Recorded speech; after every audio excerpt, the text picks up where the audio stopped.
On the morning of the 6th of August 1945, an American B-29 bomber dropped the first atomic bomb on the city of Hiroshima. It killed between 60 and 80,000 people instantly and destroyed around 70% of the city. This was the first atomic bomb to be used in warfare, until 3 days later when a second was dropped on neighbouring city Nagasaki. Now people have come together to remember them.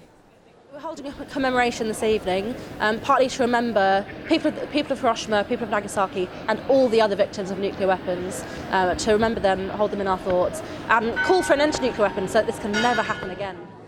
As people gathered in St Helens Square, a number of speakers got up to pay their respects.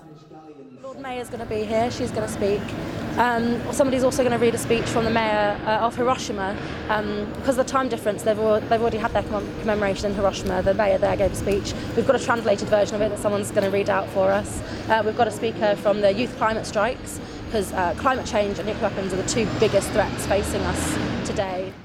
As well as remembering the past, there was also a focus on looking to the future. Think about all of the deaths that were caused by Hiroshima and Nagasaki. We can expect to see much higher death tolls from the effects of climate change, so be that famine and droughts and all the extreme weather, and it will result in conflict and possibly war. I mean, as cliched as it sounds, young people literally are the future, because we're the ones that are going to grow up and we're going to be in the future we're going to be the older generations.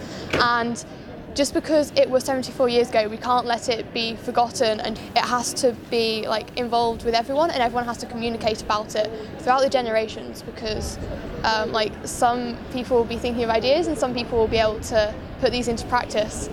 And if we don't communicate them, we end up with these barriers. And now, 74 years on, they're calling for global nuclear disarmament.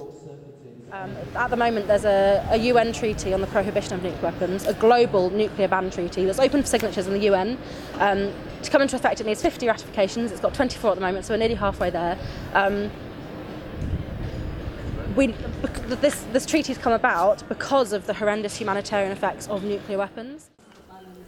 In a message, the UN Secretary-General Antonio Guterres renewed the call on world leaders to intensify their efforts towards the disarmament agenda, saying we must recall the core message that the hibakusha have travelled the world to spread.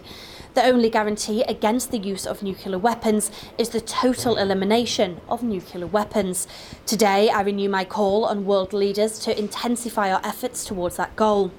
As we mark the 74th anniversary of the first use of a nuclear weapon in war, nearly 14,000 nuclear warheads exist, many still on hair trigger alert. Much work remains to be done to lessen and ultimately remove this peril. As people from York and around the world stand together to remember the first atomic bombing and remember those whose lives it devastated, there's a feeling of determination to build a better future, one free of nuclear weapons. Abby Walker, That's TV.